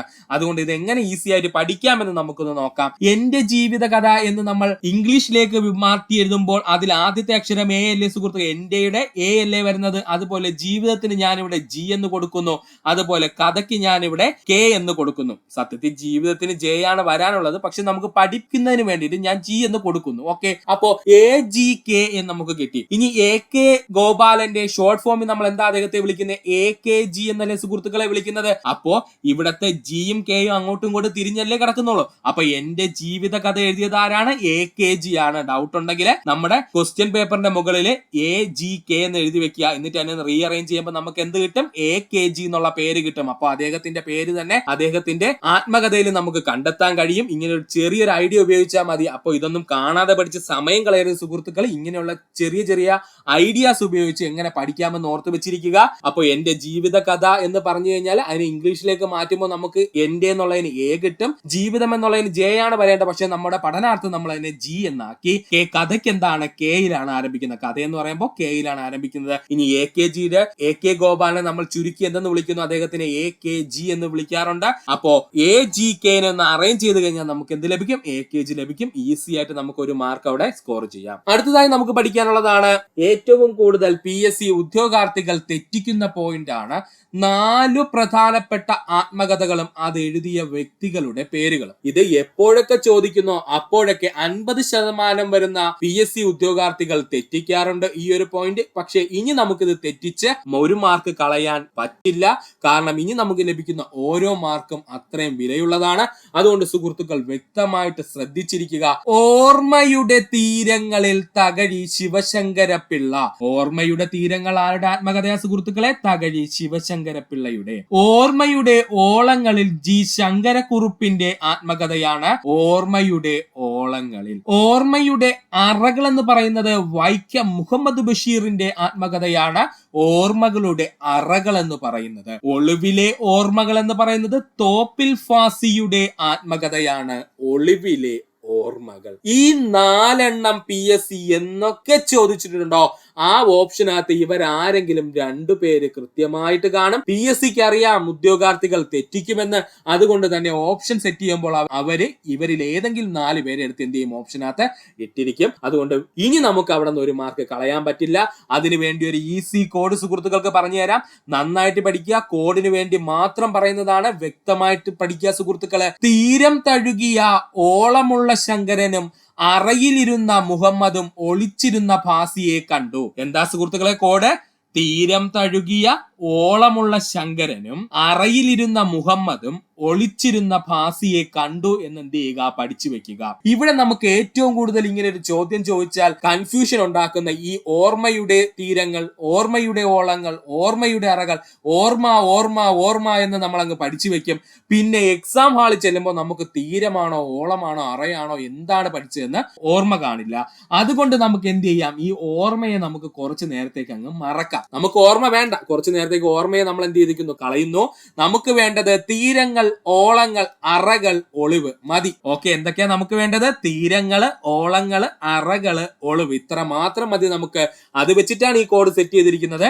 അപ്പോ തീരം തഴുകിയ എന്ന് പറഞ്ഞു കഴിഞ്ഞാൽ ഓർമ്മയുടെ തീരങ്ങൾ എഴുതിയത് ആരാണ്? തഴുകയല്ലേ ചെയ്ത തീരം. അപ്പോ തകഴി ശിവശങ്കരപിള്ള. തീരം തഴുകിയ എന്ന് പറഞ്ഞു കഴിഞ്ഞാൽ ഓർമ്മയുടെ തീരങ്ങളിൽ എന്ന് ഉദ്ദേശിച്ചിട്ടാണ് അത് എഴുതിയത് ആരാണ്? തകഴി ശിവശങ്കരപിള്ള. ഓളമുള്ള ശങ്കരൻ എന്നുള്ളത് ഓർമ്മയുടെ ഓളങ്ങളിൽ ജി ശങ്കരക്കുറുപ്പ്. ഓളമുള്ള ശങ്കരൻ എന്ന് പറഞ്ഞു കഴിഞ്ഞാല് ഓർമ്മയുടെ ഓളങ്ങളിൽ അത് ജി ശങ്കരക്കുറുപ്പാണ്. അറയിലിരുന്ന മുഹമ്മദ് എന്ന് പറഞ്ഞു കഴിഞ്ഞാൽ ഓർമ്മയുടെ അറകൾ എഴുതിയത് വൈക്കം മുഹമ്മദ് ബഷീർ. അറയിലിരുന്ന മുഹമ്മദ് എന്ന് പറഞ്ഞു കഴിഞ്ഞാൽ ഓർമ്മയുടെ അറകള് വൈക്കം മുഹമ്മദ് ബഷീർ ആണ് എഴുതിയത്. ഒളിച്ചിരുന്ന ഭാസി എന്ന് പറഞ്ഞാൽ ഒളിച്ചിരുന്നത് എന്ന് പറഞ്ഞു കഴിഞ്ഞാൽ ഒളിവിലെ ഓർമ്മകളെ സൂചിപ്പിക്കുന്നു. ഒളിച്ചിരുന്ന എന്ന് പറഞ്ഞു കഴിഞ്ഞാൽ എന്താണ്? ഒളിവിലെ ഓർമ്മകളെ സൂചിപ്പിക്കുന്നു. ഭാസിയെ എന്ന് പറഞ്ഞു കഴിഞ്ഞാൽ തോപ്പിൽ ഭാസിയെ സൂചിപ്പിക്കുന്നു. ഭാസി എന്ന് പറഞ്ഞു കഴിഞ്ഞാൽ തോപ്പിൽ ഭാസിയെ സൂചിപ്പിക്കുന്നു. അപ്പൊ ഒന്നുകൂടി പറയുവാണെ കോഡ്: തീരം തഴുകിയ ഓളമുള്ള ശങ്കരനും അറയിലിരുന്ന മുഹമ്മദും ഒളിച്ചിരുന്ന ഭാസിയെ കണ്ടു. തീരം തഴുകിയ എന്ന് പറഞ്ഞു കഴിഞ്ഞാല് തീരം എന്ന് പറഞ്ഞു കഴിഞ്ഞാൽ ഓർമ്മയുടെ തീരങ്ങളെ സൂചിപ്പിക്കുന്നു. തഴുകിയ എന്ന് പറഞ്ഞു കഴിഞ്ഞാൽ തകഴി ശിവശങ്കര പിള്ളയെ സൂചിപ്പിക്കുന്നു. അടുത്ത കോഡാണ് ഓളമുള്ള ശങ്കരൻ. ഇതിൽ ഓളം എന്ന് പറഞ്ഞു കഴിഞ്ഞാൽ ഓർമ്മയുടെ ഓളങ്ങളിൽ സൂചിപ്പിക്കുന്നു. ശങ്കരൻ എന്ന് പറഞ്ഞു കഴിഞ്ഞാൽ ജി ശങ്കരക്കുറുപ്പിനെ സൂചിപ്പിക്കുന്നു. അറയിലിരുന്ന മുഹമ്മദ്, അറയിൽ എന്ന് പറഞ്ഞു കഴിഞ്ഞാൽ ഓർമ്മയുടെ അറകൾ എന്നുള്ളത് സൂചിപ്പിക്കുന്നു. മുഹമ്മദ് എന്ന് പറഞ്ഞു കഴിഞ്ഞാൽ വൈക്കം മുഹമ്മദ് ബഷീറിനെ സൂചിപ്പിക്കുന്നു. ഒളിച്ചിരുന്ന ഭാസിയെ എന്നതില് ഒളിച്ചിരുന്ന എന്ന വാക്ക് ഒളിവിലെ ഓർമ്മകൾ എന്നുള്ള പുസ്തകത്തെ സൂചിപ്പിക്കുന്നു. ഭാസിയെ എന്ന് പറഞ്ഞു കഴിഞ്ഞാൽ തോപ്പിൽ ഭാസിയെ സൂചിപ്പിക്കുന്നു. ഈ ഭാഗം ഒരു 5-6 തവണ സുഹൃത്തുക്കൾ റിപ്പീറ്റ് ചെയ്ത് കണ്ട് പഠിച്ച് മനസ്സിലാക്കി എടുക്കുക. ഇല്ലെന്നുണ്ടെങ്കിൽ നല്ല കൺഫ്യൂഷൻ ആകും ഈ ഒരു ഭാഗം. ഈ ഒരു കോഡ് ഈസി ആയിട്ട് അങ്ങ് പഠിച്ചു വെച്ച് കഴിഞ്ഞാൽ പിന്നെ നിങ്ങൾക്ക് ഒരു കൺഫ്യൂഷനും ഉണ്ടാവില്ല. ഈ ഭാഗത്ത് നിന്ന് സുഹൃത്തുക്കൾക്ക് ഒരു മാർക്ക് നേടാൻ കഴിയും. ക്ഷേത്രപ്രവേശന വിളംബരം പുറപ്പെടുവിച്ച തിരുവിതാംകൂർ ഭരണാധികാരി ശ്രീ ചിത്തിര തിരുനാളാണ്. ക്ഷേത്രപ്രവേശന വിളംബരം പുറപ്പെടുവിച്ച തിരുവിതാംകൂർ ഭരണാധികാരി ആയിരുന്നു ചോദിച്ചാൽ ശ്രീ ചിത്തിര തിരുനാളാണ്. 100-ൽ കൂടുതൽ തവണ PSC ചോദിച്ച ചോദ്യമാണിത്. ഈ ഭാഗത്ത് നിന്ന് PSC ഏറ്റവും കൂടുതൽ ചോദിച്ചിട്ടുള്ള തിരുവിതാംകൂർ ഭരണാധികാരി ആയിരുന്നു ചോദിച്ചു കഴിഞ്ഞാൽ അത് സ്വാതി തിരുനാളാണ്. നമുക്ക് വ്യക്തമായി പഠിക്കണം സ്വാതി തിരുനാളിനെ പറ്റി. നമുക്ക് നോക്കാം. ആധുനിക തിരുവിതാംകൂറിന്റെ സുവർണ കാലഘട്ടം എന്നറിയപ്പെടുന്നത് സ്വാതി തിരുനാളിന്റെ കാലഘട്ടം. ആധുനിക തിരുവിതാംകൂറിന്റെ സുവർണ കാലഘട്ടം എന്നറിയപ്പെടുന്നത് സ്വാതി തിരുനാളിന്റെ കാലഘട്ടം. ഗർഭശ്രീമാൻ എന്നറിയപ്പെട്ടിരുന്ന തിരുവിതാംകൂർ ഭരണാധികാരി സ്വാതി തിരുനാൾ. ഗർഭശ്രീമാൻ എന്നറിയപ്പെട്ടിരുന്ന തിരുവിതാംകൂർ ഭരണാധികാരി ആരെന്ന് ചോദിച്ചാൽ സ്വാതി തിരുനാൾ. സ്റ്റാമ്പ് പ്രത്യക്ഷപ്പെട്ട ആദ്യത്തെ രാജാവ് സ്വാതി തിരുനാളാണ്. സ്റ്റാമ്പിൽ പ്രത്യക്ഷപ്പെട്ട കേരളത്തിലെ ആദ്യത്തെ രാജാവ് ആര് എന്ന് ചോദിച്ചു കഴിഞ്ഞാൽ അത് സ്വാതി തിരുനാളാണ്. സുചീന്ദ്രം കൈമുക്ക് അവസാനിപ്പിച്ചതും കൊല്ലത്ത് നിന്നും തിരുവനന്തപുരത്തേക്ക് ഹജൂർ കച്ചേരി മാറ്റിയതും സ്വാതി തിരുനാളായിരുന്നു. ആദ്യത്തെ നിയമസംഹിത രൂപീകരിച്ചത് തിരുവിതാംകൂറിന് വേണ്ടി ആദ്യത്തെ നിയമസംഹിത രൂപീകരിച്ചത് സ്വാതി തിരുനാള്. തിരുവിതാംകൂറിൽ ആദ്യമായി ജലസേചന വകുപ്പ് കൊണ്ടുവന്നത് സ്വാതി തിരുനാള്. ഇംഗ്ലീഷ് വിദ്യാഭ്യാസം തിരുവിതാംകൂറിൽ ആരംഭിച്ചത് സ്വാതി തിരുനാള്. അതുപോലെ തന്നെയാണ് തിരുവിതാംകൂറിൽ മുൻസിഫ് കോടതി സ്ഥാപിച്ചത് സ്വാതി തിരുനാള്. സ്വാതി തിരുനാള് തിരുവിതാംകൂറിൽ സ്ഥാപിച്ച പ്രധാനപ്പെട്ട നിർമ്മിതികളെ പറ്റിയാണ് ഇനി നമ്മൾ പറയാൻ പോകുന്നത്. തിരുവനന്തപുരം മൃഗശാല, നക്ഷത്ര ബംഗ്ലാവ്, തൈക്കാട് ആശുപത്രി, കുതിരമാളിക എന്നിവ പണി കഴിപ്പിച്ചത് സ്വാതി തിരുനാളായിരുന്നു. ഒന്നുകൂടി പറയുവാണേ, ക്ഷേത്രപ്രവേശന വിളംബരം പുറപ്പെടുവിച്ചത് തിരുവിതാംകൂർ ഭരണാധികാരി ശ്രീ ചിത്തിര തിരുനാളാണ്. എന്നാൽ ഏറ്റവും കൂടുതൽ PSC ചോദിച്ചിരിക്കുന്ന തിരുവിതാംകൂർ ഭരണാധികാരി ആരെന്ന് ചോദിച്ചു കഴിഞ്ഞാൽ അത് സ്വാതി തിരുനാളാണ്. അതുകൊണ്ട് സ്വാതി തിരുനാൾ പഠിക്കാതെ പോകരുത് നമ്മൾ. സ്വാതി തിരുനാളുമായി ബന്ധപ്പെട്ട പോയിന്റ്സ് നമുക്ക് നോക്കാം. ആധുനിക തിരുവിതാംകൂറിന്റെ സുവർണ കാലഘട്ടം എന്നറിയപ്പെട്ടിരുന്നത് സ്വാതി തിരുനാളിന്റെ കാലഘട്ടം. ഗർഭശ്രീമാൻ എന്നറിയപ്പെട്ടിരുന്നത് തിരുവിതാംകൂർ ഭരണാധികാരി ആരെന്ന് ചോദിച്ചു കഴിഞ്ഞാൽ സ്വാതി തിരുനാള്. സ്റ്റാമ്പിൽ പ്രത്യക്ഷപ്പെട്ട കേരളത്തിലെ ആദ്യത്തെ രാജാവ് സ്വാതി തിരുനാള്. ശുചീന്ദ്രം കൈമുക്ക് അവസാനിപ്പിച്ചതും കൊല്ലത്ത് നിന്നും തിരുവനന്തപുരത്തേക്ക് ഹജൂർ കച്ചേരി മാറ്റിയതും സ്വാതി തിരുനാള്. ആദ്യത്തെ നിയമസംഹിത രൂപീകരിച്ചത് സ്വാതി തിരുനാള്. ജലസേചന വകുപ്പ് തിരുവിതാംകൂറിൽ കൊണ്ടുവന്നത് സ്വാതി തിരുനാള്. തിരുവിതാംകൂറിൽ ഇംഗ്ലീഷ് വിദ്യാഭ്യാസം 100-ൽ കൂടുതൽ തവണ ചോദ്യമാണ്. തിരുവിതാംകൂറിൽ ഇംഗ്ലീഷ് വിദ്യാഭ്യാസം ആരംഭിച്ചത് സ്വാതി തിരുനാള്. തിരുവിതാംകൂറിൽ മുൻസിഫ് കോടതി ആരംഭിച്ചത് സ്വാതി തിരുനാള്. തിരുവനന്തപുരം മൃഗശാല, നക്ഷത്ര ബംഗ്ലാവ്, തൈക്കാട് ആശുപത്രി, കുതിരമാളിക എന്നിവ പണി കഴിപ്പിച്ചത് സ്വാതി തിരുനാളാണ്. വ്യക്തമായിട്ട് സുഹൃത്തുക്കൾ ഈ ഭാഗം പഠിക്കുക. കൽപ്പാക്കം ആണവ വൈദ്യുത നിലയം സ്ഥിതി ചെയ്യുന്ന സംസ്ഥാനം തമിഴ്നാട്. കൽപ്പാക്കം ആണവ വൈദ്യുത നിലയം സ്ഥിതി ചെയ്യുന്ന സംസ്ഥാനം ഏതാ സുഹൃത്തുക്കളെ? തമിഴ്നാടാണ്. ഇന്ത്യയിലെ ആദ്യത്തെ അറ്റോമിക് പവർ സ്റ്റേഷൻ താരാപൂർ. ഇന്ത്യയിലെ ആദ്യത്തെ അറ്റോമിക് പവർ സ്റ്റേഷൻ ഏതാ സുഹൃത്തുക്കളെ? താരാപൂരാണ്. ഏഷ്യയിലെ തന്നെ ആദ്യത്തെ ആണവ റിയാക്ടർ എന്നറിയപ്പെടുന്നത് അപ്സര. അത് ഇന്ത്യയിലെ തന്നെ ആദ്യത്തെ ആണവ റിയാക്ടറും അപ്സര തന്നെയാണ്, മറക്കരുത്. ഇന്ത്യയിലെ തന്നെ ആദ്യത്തെ ആണവ റിയാക്ടർ ചോദിച്ചാലും ഏഷ്യയിലെ തന്നെ ആദ്യത്തെ ആണവ റിയാക്ടർ ചോദിച്ചാലും അത് അപ്സരയാണ്. ഇന്ത്യയുടെ ആദ്യത്തെ ഫാസ്റ്റ് ബ്രീഡർ ന്യൂട്രോൺ റിയാക്ടർ കാമിനി. ഇന്ത്യയുടെ ആദ്യത്തെ ഫാസ്റ്റ് ബ്രീഡർ ന്യൂട്രോൺ റിയാക്ടർ എന്ന് ചോദിച്ചാൽ അത് കാമിനിയാണ്. ഇന്ത്യയുടെ ആദ്യത്തെ ഫാസ്റ്റ് ബ്രീഡർ ന്യൂട്രോൺ റിയാക്ടർ എന്ന് ചോദിച്ചാൽ അത് കാമിനിയാണ്, മറക്കരുത്. ഇത് 4-ഉം PSC 100-ൽ കൂടുതൽ തവണ റിപ്പീറ്റ് ആയി ചോദിച്ച ചോദ്യമാണ്, മറക്കരുത്. ഇന്ത്യൻ ആണവ പദ്ധതിയുടെ പിതാവ് എന്നറിയപ്പെടുന്നത് ഡോക്ടർ ഹോമി ജെ ഭാവയാണ്, അല്ലെങ്കിൽ ഡോക്ടർ ഹോമി ജഹാംഗീർ ഭാവയാണ് കേട്ടോ. ജെ എന്ന് വെച്ചാൽ ജഹാംഗീർ എന്നാണ് കേട്ടോ. ഇന്ത്യൻ ആണവ പദ്ധതിയുടെ പിതാവാരെന്ന് ചോദിച്ചു കഴിഞ്ഞാൽ ഡോക്ടർ ഹോമി ജെ ഭാവയാണ്. ബ്രൗൺ എനർജി എന്ന വിഭാഗത്തിൽ വരുന്ന ഊർജ്ജ സ്രോതസ് ആണവ നിലയം. ബ്രൗൺ എനർജി എന്ന വിഭാഗത്തിൽ വരുന്ന ഊർജ്ജ സ്രോതസ് എന്ന് ചോദിച്ചാൽ അത് ആണവ നിലയമാണ്. ബ്രൗൺ എനർജി എന്ന വിഭാഗത്തിൽ വരുന്ന ഊർജ്ജ സ്രോതസ് എന്ന് ചോദിച്ചാൽ അത് ആണവ നിലയമാണ്. ഒന്നുകൂടി പറയാം, കൽപ്പാക്കം ആണവ വൈദ്യുത നിലയം സ്ഥിതി ചെയ്യുന്ന സംസ്ഥാനം ചോദിച്ചു കഴിഞ്ഞാൽ അത് തമിഴ്നാട്. ഇന്ത്യയിലെ ആദ്യത്തെ അറ്റോമിക് പവർ സ്റ്റേഷൻ താരാപൂർ. ഏഷ്യയിലെ തന്നെ ആദ്യത്തെ ആണവ റിയാക്ടർ എന്നറിയപ്പെടുന്നത് അപ്സര.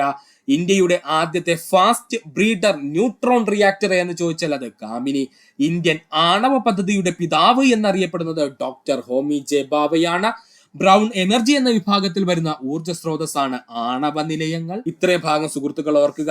ഇനി നമുക്ക് നോക്കാനുള്ളതാണ് ഇന്ത്യയിലെ പ്രധാന ആണവ വൈദ്യുത നിലയങ്ങൾ. ഇവയെല്ലാം 100-ൽ കൂടുതൽ തവണ PSC റിപ്പീറ്റ് ആയി ചോദിച്ച ചോദ്യമാണ്. ഇന്ത്യയിലെ പ്രധാന ആണവ വൈദ്യുത നിലയങ്ങൾ. ആദ്യത്തേതാണ് കൽപ്പാക്കം കൂടംകുളം, തമിഴ്നാട്. ഏറ്റവും കൂടുതൽ PSC ഉദ്യോഗാർത്ഥികൾ തെറ്റിക്കുന്ന പോയിന്റ് ആണ് ഇപ്പോൾ പറഞ്ഞത്. കൽപ്പാക്കം കൂടംകുളം എവിടെയാണ്? തമിഴ്നാട് സംസ്ഥാനത്തിലാണ് സ്ഥിതി ചെയ്യുന്നത്. ഇതിൽ കൽപ്പാക്കം കാണുമ്പോൾ പെട്ടെന്ന് കർണാടകത്തിൽ ചെന്ന് കയറാനായിട്ട് കുറച്ചെങ്കിലും ഒരു PSC ഉദ്യോഗാർത്ഥികൾ ശ്രമിക്കാറുണ്ട്. അത് തെറ്റാണ്. ഓപ്ഷന് കർണാടകം കണ്ട അപ്പോഴേ വെട്ടിക്കളഞ്ഞേക്കണം. കൽപ്പാക്കം കൂടംകുളം എവിടെയാണ്? തമിഴ്നാടാണ്. ഇത് പഠിക്കാനായിട്ട് ഒരു ചെറിയ കോഡ് സുഹൃത്തുക്കൾക്ക് പറഞ്ഞുതരാം, ശ്രദ്ധിക്കുക.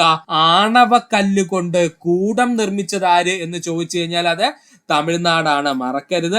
ആണവ കല്ല് കൊണ്ട് കൂടം നിർമ്മിച്ചത് ആരാണ്? തമിഴ്നാടാണ്. കല്ലെന്ന് വെച്ച് കഴിഞ്ഞാൽ കൽപ്പാക്കം, കൂടം എന്ന് പറഞ്ഞു കഴിഞ്ഞാൽ കൂടംകുളം എവിടെ സ്ഥിതി ചെയ്യുന്നു? തമിഴ്നാട്. കൈഗ ആണവ വൈദ്യുത നിലയം കർണാടക. കൈഗ ആണവ വൈദ്യുത നിലയം എവിടെയാണ്? കർണാടക.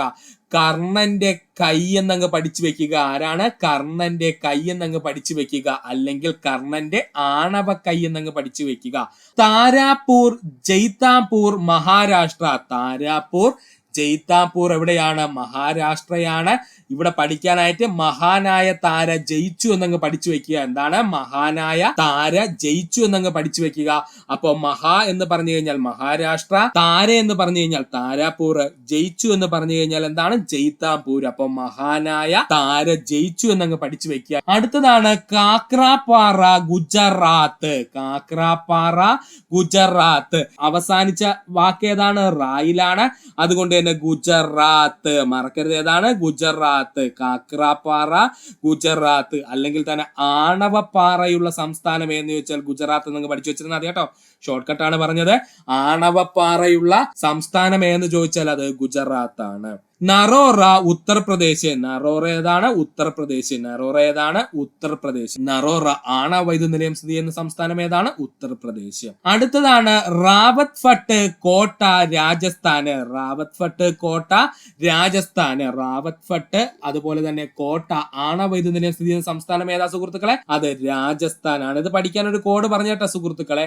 ആണവ റവ കൊണ്ട് കോട്ടയുണ്ടാക്കി. ആരാ കോട്ടയുണ്ടാക്കിയത്? രാജൻ. മറക്കരുത്. രാജൻ ആണവ റവ കൊണ്ട് എന്ത് ചെയ്തു? കോട്ടയുണ്ടാക്കി. രാജൻ ആണവ റവ കൊണ്ട് കോട്ടയുണ്ടാക്കി എന്നങ്ങ് പഠിച്ചു വെക്കുക. രാജൻ എന്ന് പറഞ്ഞു കഴിഞ്ഞാൽ രാജസ്ഥാൻ, റവ എന്ന് പറഞ്ഞു കഴിഞ്ഞാൽ റാവത്ത് ഫട്ട്, കോട്ട എന്ന് പറഞ്ഞു കഴിഞ്ഞാൽ കോട്ട തന്നെയാണ്. അപ്പോൾ സുഹൃത്തുക്കൾ ഈ ഭാഗം വ്യക്തമായിട്ട് പഠിക്കുക. ഇത്രയും ആയപ്പോഴത്തേക്കും ഇന്ത്യയിലെ പ്രധാനപ്പെട്ട ആണവ വൈദ്യുത നിലയങ്ങൾ PSC ചോദിക്കുന്നതും അത് 100-ൽ കൂടുതൽ തവണ ചോദിച്ച എല്ലാ ആണവ നിലയങ്ങളുമായിട്ടുണ്ട്. സുഹൃത്തുക്കൾ വ്യക്തമായിട്ട് പഠിക്കുക. അടുത്തതായി നമുക്ക് പഠിക്കുവാനുള്ളതാണ് ഈസ്റ്റ് ഇന്ത്യ അസോസിയേഷൻ രൂപീകരിച്ചത് Dadabhai Naoroji. East India association രൂപീകരിച്ചത് ആരാണ്? ദാദാഭായ് നവറോജിയാണ്. ഇന്ത്യയുടെ വന്ധ്യവയോധികൻ എന്നറിയപ്പെടുന്നത് ദാദാഭായ് നവറോജിയാണ്. ഇന്ത്യയുടെ വന്ധ്യവയോധികൻ എന്നറിയപ്പെടുന്നത് ദാദാഭായ് നവറോജിയാണ്. 100-ൽ കൂടുതൽ തവണ PSC ചോദിച്ച ചോദ്യം. ഇന്ത്യയുടെ ദേശീയ വരുമാനവും പ്രതിശീർഷ വരുമാനവും കണക്കാക്കിയ വ്യക്തിയായിരുന്നു ചോദിച്ചാൽ അത് ദാദാഭായ് നവറോജിയാണ്. ഇന്ത്യയുടെ ദേശീയ വരുമാനവും പ്രതിശീർഷ വരുമാനവും കണക്കാക്കിയ വ്യക്തിയായിരുന്നു ചോദിച്ചാൽ ദാദാഭായ് നവറോജിയാണ്. ബ്രിട്ടീഷ് പാർലമെന്റിൽ അംഗമായ ആദ്യത്തെ ഇന്ത്യക്കാരൻ ദാദാഭായ് നവറോജി. ബ്രിട്ടീഷ് ഇന്ത്യയിലെ അംഗമായ ആദ്യത്തെ ഇന്ത്യക്കാരനായിരുന്നു ചോദിച്ചാൽ അത് ദാദാഭായ് നവറോജിയാണ്. 100-ൽ കൂടുതൽ തവണ റിപ്പീറ്റ് ആയി ചോദിച്ച ചോദ്യം. സ്വരാജ് എന്ന പദം ആദ്യമായി ഉപയോഗിച്ച വ്യക്തി ദാദാഭായ് നവറോജി. സ്വരാജ് എന്ന പദം ആദ്യമായി ഉപയോഗിച്ച വ്യക്തി ആരെന്ന് ചോദിച്ചാൽ ദാദാഭായ് നവറോജി. കോൺഗ്രസിന് ആ പേര് നിർദ്ദേശിച്ച വ്യക്തി ദാദാഭായ് നവറോജി. കോൺഗ്രസിന് ആ പേര് നിർദ്ദേശിച്ച വ്യക്തി ദാദാഭായ് നവറോജി. രാഷ്ട്രതന്ത്രത്തിന്റെയും ഇന്ത്യൻ ധനതത്വശാസ്ത്രത്തിന്റെയും പിതാവ് എന്നറിയപ്പെടുന്നത് ദാദാഭായ് നവറോജിയാണ്. മറക്കരുത്. രാഷ്ട്രതന്ത്രത്തിന്റെയും അതുപോലെ തന്നെ ധനതത്വശാസ്ത്രത്തിന്റെയും പിതാവ് എന്നറിയപ്പെടുന്നത് ദാദാഭായ് നവറോജിയാണ്. ഇന്ത്യയുടെയാണ് കേട്ടോ. ചോർച്ച സിദ്ധാന്തത്തിന്റെ ഉപജ്ഞാതാവ് ദാദാഭായ് നവറോജി. 100-ൽ കൂടുതൽ തവണ PSC റിപ്പീറ്റ് ആയിരിക്കുന്ന ചോദ്യം. അതുപോലെ ഇപ്പോൾ ട്രെൻഡിംഗ് കിടക്കുന്ന ചോദ്യമാണ്. ചോർച്ച സിദ്ധാന്തത്തിന്റെ ഉപജ്ഞാതാവായിരുന്നു ചോദിച്ചാൽ അത് ദാദാഭായ് നവറോജിയാണ്. കോൺഗ്രസിലെ പാഴ്സി മതക്കാരനായ ആദ്യ പ്രസിഡന്റ് ദാദാഭായ് നവറോജി. പണ്ടുകാലത്ത് ഒത്തിരി തവണ ചോദിച്ച ചോദ്യമാണ്. കോൺഗ്രസിലെ പാഴ്സി മതക്കാരനായ ആദ്യത്തെ പ്രസിഡന്റ് ആയിരുന്നു ചോദിച്ചാൽ അത് ദാദാഭായ് നവറോജിയാണ്. ഒന്നുകൂടി പറയുവാണ്. ഈസ്റ്റ് ഇന്ത്യ അസോസിയേഷൻ രൂപീകരിച്ചതായിരുന്നു ചോദിച്ചാൽ ദാദാഭായ് നവറോജി. അദ്ദേഹം എവിടെയാണ് രൂപീകരിച്ചത്? ലണ്ടനിലായിരുന്നു കേട്ടോ. മറക്കരുത്. Dadabhai Naoroji east India association രൂപീകരിച്ചത് എവിടെയാണ്? ലണ്ടനിലാണ്. എവിടെയാണ്? ലണ്ടനിലാണ്. മറക്കരുത്. ഇന്ത്യയുടെ വന്ധ്യവയോധികൻ എന്നറിയപ്പെടുന്നത് ദാദാഭായ് നവറോജി. ഇന്ത്യയുടെ ദേശീയ വരുമാനവും പ്രതിശീർഷ വരുമാനവും കണക്കാക്കിയ വ്യക്തി ദാദാഭായ് നവറോജി. ബ്രിട്ടീഷ് പാർലമെന്റിൽ അംഗമായ ആദ്യത്തെ ഇന്ത്യക്കാരൻ ദാദാഭായ് നവറോജി. സ്വരാജ് എന്ന പദം ആദ്യമായി ഉപയോഗിച്ച വ്യക്തി ദാദാഭായ് നവറോജി. കോൺഗ്രസിന് ആ പേര് നിർദ്ദേശിച്ച വ്യക്തി ദാദാഭായ് നവറോജി. രാഷ്ട്രതന്ത്രത്തിന്റെയും ഇന്ത്യൻ ധനതത്വശാസ്ത്രത്തിന്റെയും പിതാവ് എന്നറിയപ്പെടുന്നത് ദാദാഭായ് നവറോജി. ചോർച്ച സിദ്ധാന്തത്തിന്റെ ഉപജ്ഞാതാവ് ദാദാഭായ് നവറോജി. കോൺഗ്രസിലെ പാഴ്സി മതക്കാരനായിട്ടുള്ള ആദ്യത്തെ പ്രസിഡന്റ് ആരെന്ന് ചോദിച്ചു കഴിഞ്ഞാൽ, അല്ലെങ്കിൽ INCയുടെ ആദ്യത്തെ പാഴ്സി മതക്കാരനായ പ്രസിഡന്റ് ആരെന്ന് ചോദിച്ചാൽ അത് ദാദാഭായ് നവറോജിയാണ്. ജനകീയ പദ്ധതി എന്നറിയപ്പെടുന്ന പഞ്ചവത്സര പദ്ധതി എന്ന് ചോദിച്ചാൽ 9ാം പഞ്ചവത്സര പദ്ധതി. ജനകീയ പദ്ധതി എന്നറിയപ്പെടുന്ന പഞ്ചവത്സര പദ്ധതി 9ാം പഞ്ചവത്സര പദ്ധതി. സ്ത്രീ ശാക്തീകരണ ലക്ഷ്യമിട്ടുകൊണ്ടുള്ള പദ്ധതി എന്നറിയപ്പെടുന്നത് 9ാം പഞ്ചവത്സര പദ്ധതി. ജനകീയ പദ്ധതി എന്നറിയപ്പെടുന്നു. സ്ത്രീ ശാക്തീകരണ പദ്ധതി എന്നറിയപ്പെടുന്നതും 9ാം പഞ്ചവത്സര പദ്ധതി.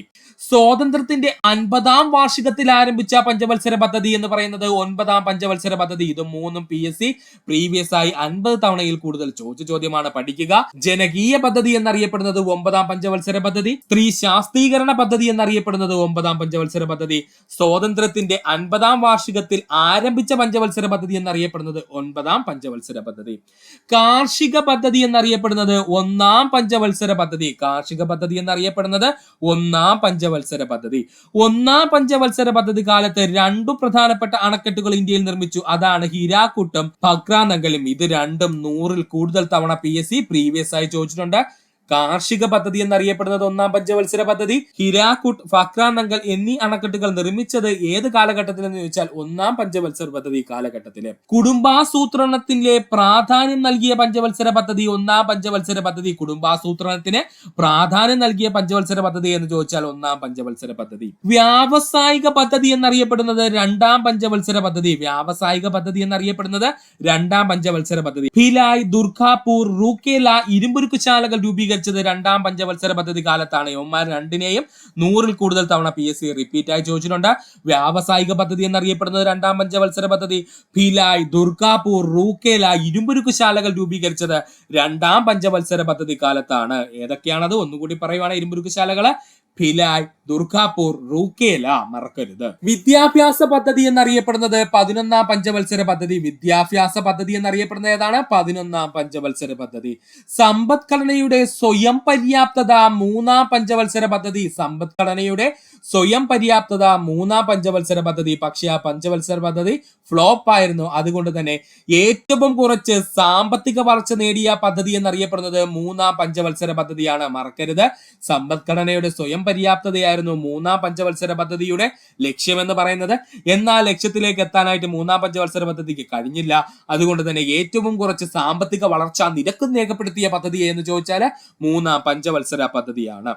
ദാരിദ്ര്യ നിർമ്മാർജ്ജനം 5ാം പഞ്ചവത്സര പദ്ധതി. ദാരിദ്ര്യ നിർമ്മാർജ്ജനം എന്തായിരുന്നു? 5ാം പഞ്ചവത്സര പദ്ധതി. ഗരീബി ഘടാവോ എന്ന മുദ്രാവാക്യം 5ാം പഞ്ചവത്സര പദ്ധതി. ഗരീബി ഘടാവോ എന്നുള്ള മുദ്രാവാക്യം 5ാം പഞ്ചവത്സര പദ്ധതിയുടെ ഭാഗമാണ്. അതും 100-ൽ കൂടുതൽ തവണ ഇത് രണ്ടും PSC ചോദിച്ചിട്ടുണ്ട്.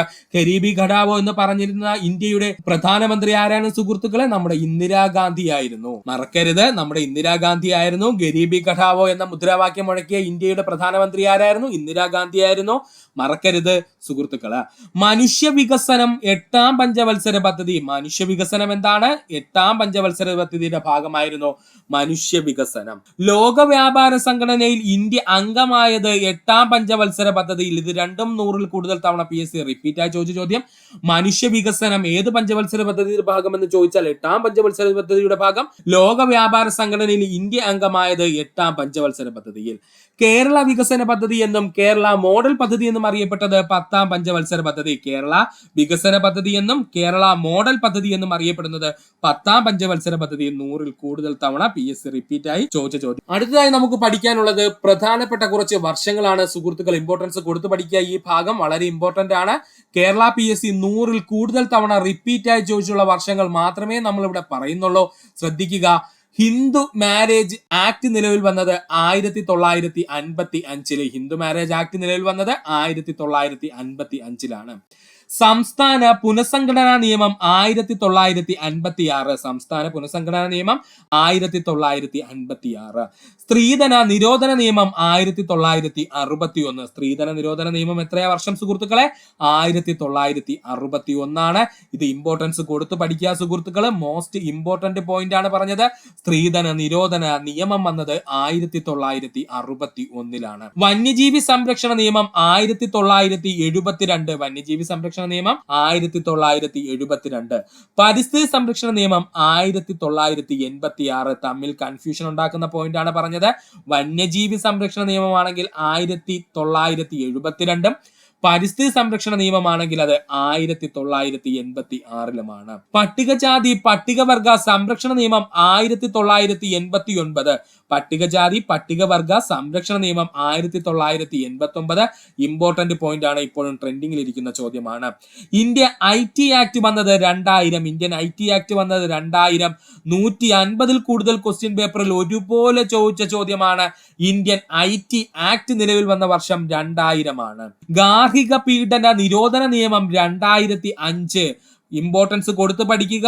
ഏറ്റവും ഇമ്പോർട്ടന്റ് പോയിന്റ് പറയുന്നത് ഗാർഹിക പീഡന നിരോധന നിയമം ഇന്ത്യയിൽ നിലവിൽ വന്നത് 2005-ലാണ്. വിവരാവകാശ നിയമം വീണ്ടും ഇമ്പോർട്ടന്റ് പോയിന്റ് 2005 നിലവിൽ വന്നു. അപ്പോ ഗാർഹിക പീഡന നിരോധന നിയമം 2005 നിലവിൽ വന്നു. വിവരാവകാശ നിയമവും 2005 എന്ത് ചെയ്തു? നിലവിൽ വന്നു. ഒറ്റ പോയിന്റ് പഠിച്ചാൽ മതി. വിവരമില്ലാത്തവനാണ് ഗാർഹിക പീഡനം നടത്തുന്നതെന്ന് ആലോചിച്ചാൽ മതി കേട്ടോ. വിവരമില്ലാത്തവൻ എന്ത് ചെയ്യും? ഗാർഹിക പീഡനം നടത്തും. ഗാർഹിക പീഡന നിരോധന നിയമവും വിവരാവകാശ നിയമവും നിലവിൽ വന്നത് 2005-ലാണ്. ശൈശവ വിവാഹ നിരോധന നിയമം 2006. ശൈശവ വിവാഹ നിരോധന നിയമം നിലവിൽ വന്നത് എത്രയിലാണ്? 2006-ലാണ്. പഠിച്ചു വെച്ചിരിക്കുക. ശൈശവ വിവാഹ നിരോധന നിയമം 2006-ലാണ്. ഇപ്പോൾ ട്രെൻഡിങ് കിടക്കുന്ന ചോദ്യമാണ്. പഠിക്കുക ഇത്രയും. സൗരയൂഥത്തിലെ ഏറ്റവും വലിയ ഗ്രഹം എന്നറിയപ്പെടുന്നത് വ്യാഴമാണ്. സൗരയൂഥത്തിലെ ഏറ്റവും വലിയ ഗ്രഹം എന്നറിയപ്പെടുന്നത് ആരാണ്? വ്യാഴമാണ്. ഏറ്റവും ഭാരം കൂടിയ ഗ്രഹം വ്യാഴമാണ്. ഭ്രമണ വേഗത കൂടിയ ഗ്രഹം വ്യാഴമാണ്. കൂടുതൽ ഗുരുത്വാകർഷണ ബലം അനുഭവപ്പെടുന്ന ഗ്രഹം ചോദിച്ചാൽ അതും വ്യാഴമാണ്. ബാഹ്യഗ്രഹങ്ങളിൽ ഏറ്റവും വലിയ ഗ്രഹം എന്ന് ചോദിച്ചാൽ അത് വ്യാഴമാണ്. ഇനി അന്തർഗ്രഹങ്ങളിലെ ഏറ്റവും വലിയ ഗ്രഹം എന്ന് ചോദിച്ചു കഴിഞ്ഞാൽ അത് ഭൂമിയാണ് കേട്ടോ. അതാരാണ്? നമ്മുടെ ഭൂമിയാണ്. അന്തർഗ്രഹങ്ങളിലെ ഏറ്റവും വലിയ ഗ്രഹം എന്ന് ചോദിച്ചാൽ അത് ഭൂമിയാണ്. ഒന്നുകൂടി പറയാം. സൗരയൂഥത്തിലെ ഏറ്റവും വലിയ ഗ്രഹം ചോദിച്ചു കഴിഞ്ഞാൽ അത് വ്യാഴമാണ്. ഏറ്റവും ഭാരം കൂടിയ ഗ്രഹം ചോദിച്ചു കഴിഞ്ഞാൽ വ്യാഴമാണ്. ഭ്രമണ വേഗത കൂടിയ ഗ്രഹം ചോദിച്ചാൽ വ്യാഴമാണ്. ഭൂഗുരുത്വാകർഷണ ബലം കൂടിയ ഗ്രഹം ചോദിച്ചു കഴിഞ്ഞാൽ വ്യാഴമാണ്. ബാഹ്യഗ്രഹങ്ങളിലെ ഏറ്റവും വലിയ ഗ്രഹം ചോദിച്ചാൽ അത് വ്യാഴമാണ്. എന്നാൽ അന്തർഗ്രഹങ്ങളിലെ ഏറ്റവും വലിയ ഗ്രഹം എന്ന് ചോദിച്ചാൽ അത് ഭൂമിയാണ്. മറക്കില്ലല്ലോ സുഹൃത്തുക്കൾ. ഇത്രയും പോയിന്റ് ഓർക്കുക. ഇനി ഗ്രഹങ്ങളുടെ വലിപ്പത്തിന്റെ അടിസ്ഥാനത്തിൽ നമ്മൾ അവരെ ഒന്ന് അറേഞ്ച് ചെയ്യാൻ പോവുകയാണ് കേട്ടോ. ഗ്രഹങ്ങളുടെ വലിപ്പത്തിന്റെ അടിസ്ഥാനത്തിൽ നമ്മൾ ഗ്രഹങ്ങളെ ഒന്ന് അറേഞ്ച് ചെയ്യാൻ പോവുകയാണ്. PSCയുടെ ട്രെൻഡിങ് കിടക്കുന്ന ചോദ്യമാണ്. നമുക്കൊന്ന് നോക്കാം. വ്യാഴമാണ് 1-ാം സ്ഥാനം. ഏറ്റവും വലിയ ഗ്രഹം എന്നറിയപ്പെടുന്നത് വ്യാഴം. അതിനുശേഷം 2-ാം സ്ഥാനത്ത് ശനി, 3-ാം സ്ഥാനത്ത് യുറാനസ്, 4-ാം സ്ഥാനത്ത് നെപ്റ്റ്യൂണ്, 5-ാം സ്ഥാനത്ത് ഭൂമി. എത്രാം സ്ഥാനത്താണ്? 5-ാം സ്ഥാനത്ത് ഭൂമി. 6-ാം സ്ഥാനത്ത് ശുക്രൻ, 7-ാം സ്ഥാനത്ത് ചൊവ്വ, 8-ാം സ്ഥാനത്ത് എന്താണ്? ബുധൻ. മൊത്തം 8 ഗ്രഹങ്ങളല്ലേ ഉള്ളൂ. ഫ്ലോട്ടോ ഇപ്പോൾ ഇല്ലല്ലോ. അപ്പൊ മൊത്തം എത്രയാണ്? 8 ഗ്രഹങ്ങൾ. അപ്പോ ഗ്രഹത്തിന്റെ വലിപ്പത്തിന്റെ അടിസ്ഥാനത്തിൽ ഏറ്റവും വലിയ ഗ്രഹമാരെന്ന് ചോദിച്ചാൽ വ്യാഴം, ഏറ്റവും ചെറിയ ഗ്രഹമാരെന്ന് ചോദിച്ചാൽ ബുധനാണ്. ഈ ഭാഗത്ത് നിങ്ങൾ പഠിച്ചു നോക്കിയാൽ ഇങ്ങനെയുള്ള വൺ വേർഡ് പോയിന്റ്സ് എല്ലാം ഈ ഭാഗത്ത് നമ്മൾ പറയും. വ്യാഴം ഏറ്റവും വലിയ ഗ്രഹം, ഏറ്റവും ചെറിയ ഗ്രഹമാരെന്ന് ചോദിച്ചാൽ ബുധനാണ്. വ്യാഴം കഴിഞ്ഞാൽ ഏറ്റവും വലിയ ഗ്രഹമാരാണ്? ശനിയാണ്. ഭൂമിയുടെ വലിപ്പത്തിന്റെ അടിസ്ഥാനത്തിലുള്ള സ്ഥാനം 5-ആണ്. ഭൂമിയുടെ വലിപ്പത്തിന്റെ അടിസ്ഥാനത്തിലുള്ള സ്ഥാനം എത്രയാണ്? 5-ആണ്. ഇനി ഇത് ഇങ്ങനെ പഠിക്കാൻ ബുദ്ധിമുട്ടുള്ള സുഹൃത്തുക്കൾക്ക് യാതൊരു ടെൻഷനും വേണ്ട. നമുക്ക് കോഡുണ്ട്. ഇത്ര മാത്രം ഓർക്കുക. VSUവിനെ BSc ബുദ്ധിമുട്ടിച്ചു എന്നങ്ങ് പഠിക്കുക. VSUവിനെ BSc എന്ത് ചെയ്തു? ബുദ്ധിമുട്ടിച്ചു എന്നൊക്കെ പഠിക്കുക. VSUവിനെ BSc ബുദ്ധിമുട്ടിച്ചു എന്നൊക്കെ പഠിക്കുക. ഇത് 6-7 തവണയോളം അങ്ങ് എഴുതി പഠിക്കുക. മറക്കരുത്. VSUവിനെ BSc ബുദ്ധിമുട്ടിച്ചു എന്ന് പഠിക്കുക. V എന്ന് പറഞ്ഞു കഴിഞ്ഞാൽ വ്യാഴം, S എന്ന് പറഞ്ഞു കഴിഞ്ഞാൽ ശനിനെ സൂചിപ്പിക്കുന്നു. ഇംഗ്ലീഷിലോട്ട് നമ്മൾ മലയാളീകരിച്ച് എഴുതുമ്പോൾ പറയുന്നതാണ് കേട്ടോ. V എന്ന് പറഞ്ഞു കഴിഞ്ഞാൽ വ്യാഴം എന്ന് എഴുതുമ്പോൾ V-യിലാണ് നമ്മൾ സ്റ്റാർട്ട് ചെയ്യുന്നത്. അതാണ് അവിടെ V വന്നത്. ശനി എന്ന് പറയുമ്പോൾ നമ്മൾ S-ലാണ് എന്ത് ചെയ്യുന്നത്? സ്റ്റാർട്ട് ചെയ്യുന്നത്. ശനി എന്ന് എഴുതുമ്പോൾ അതുപോലെ യുറാനസിൻ്റെതാണ് U എന്ന് പറയുന്നത്. അപ്പോൾ V എന്ന് പറഞ്ഞു കഴിഞ്ഞാൽ വ്യാഴം, S എന്ന് പറഞ്ഞു കഴിഞ്ഞാൽ ശനി, U എന്ന് പറഞ്ഞു കഴിഞ്ഞാൽ യുറാനസ്. ഇനി നേ, VSU നേ, ആ നേ എന്ന് പറഞ്ഞു കഴിഞ്ഞാൽ നമ്മുടെ നെപ്റ്റ്യൂൺ ആണ് കേട്ടോ. നേ എന്ന് പറഞ്ഞാൽ ആരാണ്? നെപ്റ്റ്യൂൺ ആണ്. BScയിൽ B എന്ന് പറഞ്ഞു കഴിഞ്ഞാൽ ഭൂമിയാണ്. S എന്ന് പറഞ്ഞു കഴിഞ്ഞാൽ ശുക്രനാണ്. C എന്ന് പറഞ്ഞു കഴിഞ്ഞാൽ ചൊവ്വയാണ്. ഇനി ബുദ്ധിമുട്ടിച്ചൂലെ ബുദ്ധി എന്ന് പറഞ്ഞാൽ ആരാണ്? ബുധനാണ്. ബുദ്ധിമുട്ടിച്ചൂലെ ബുദ്ധി എന്ന് പറഞ്ഞാൽ ബുധനാണ്. ഒന്നുകൂടി പറയാം. VSUവിനെ BSc ബുദ്ധിമുട്ടിച്ചു എന്നങ്ങ് പഠിച്ചു വെക്കുക. V എന്ന് പറഞ്ഞു കഴിഞ്ഞാൽ വ്യാഴമാണ്. S എന്ന് പറഞ്ഞു കഴിഞ്ഞാൽ ശനിയാണ്. U എന്ന് പറഞ്ഞു കഴിഞ്ഞാൽ യുറാനസ് ആണ്. നേ എന്ന് പറഞ്ഞു കഴിഞ്ഞാൽ നെപ്റ്റ്യൂൺ ആണ്. B എന്ന് പറഞ്ഞു കഴിഞ്ഞാൽ ഭൂമിയാണ്. S എന്ന് പറഞ്ഞു കഴിഞ്ഞാൽ ശുക്രനാണ്. C എന്ന് പറഞ്ഞു കഴിഞ്ഞാൽ ചൊവ്വയാണ്.